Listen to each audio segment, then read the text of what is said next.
Bonjour, bienvenue à ce nouvel épisode de l'opinion des alumni de Dauphine. Je reçois Antoine Gosset-Grainville, qui est président du conseil d'administration d'AXA, Thomas Labergère, qui est directeur général d'ING France. Bienvenue et bonjour, messieurs. Alumni de Dauphine, Antoine Gosset-Grainville, vous êtes un ancien de Dauphine. Qu'est-ce que vous retenez de vos années, vos vertes années passées à Dauphine ? Alors en fait, j'ai passé une année à Dauphine et ça a été une année de bonheur. D'abord une bouffée de fraîcheur après quelques années dans un autre établissement que j'avais beaucoup aimé, mais où vraiment j'avais Donc été, Sciences Po pour ne pas le nommer. Sciences Po pour ne pas le nommer. Et Dauphine m'a beaucoup apporté, également par l'intérêt des enseignements qui étaient donnés. Je suivais ce qu'on appelle le master maintenant de banque et finance.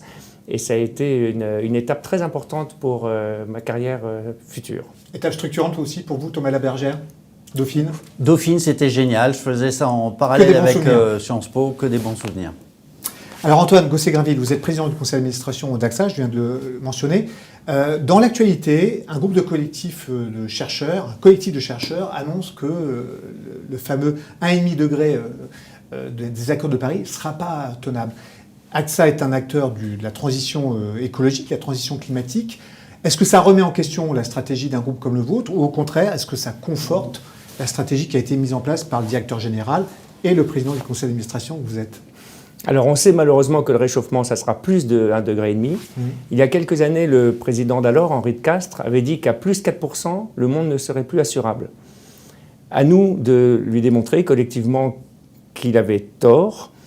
Mais pour ça, il faut effectivement un engagement très fort des acteurs qui peuvent peser contre le dérèglement climatique. Et chez AXA, il y a une stratégie de lutte contre ce dérèglement qui est extrêmement ambitieuse. Quelle est-elle, précisément ? À la fois sur les investissements, une grosse enveloppe, une grosse partie de nos investissements sont ciblés sur les investissements verts, sur les investissements qui permettent d'accélérer la transition, de faire évoluer les comportements. Donc les énergies renouvelables. Exactement, les infrastructures résilientes.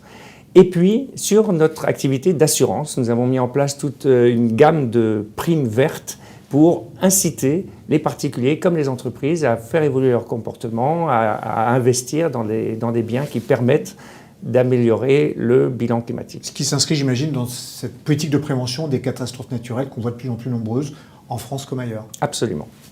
Thomas Labergère, qu'est-ce que ça vous inspire ?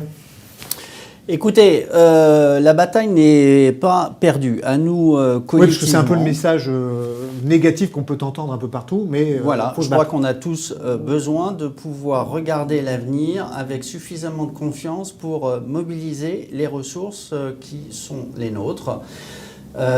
Chez ING, nous sommes un partenaire exigeant mais engagé auprès de nos clients pour s'assurer que collectivement nous arrivons à la courbe de décarbonation idoine pour respecter les accords de Paris. C'est un effort collectif, inclusif, qui requiert la participation de l'ensemble des parties prenantes et l'industrie bancaire, en plus bien sûr des assurances, joue un rôle tout à fait clé dans la réallocation nécessaire du capital. Très bien, merci beaucoup.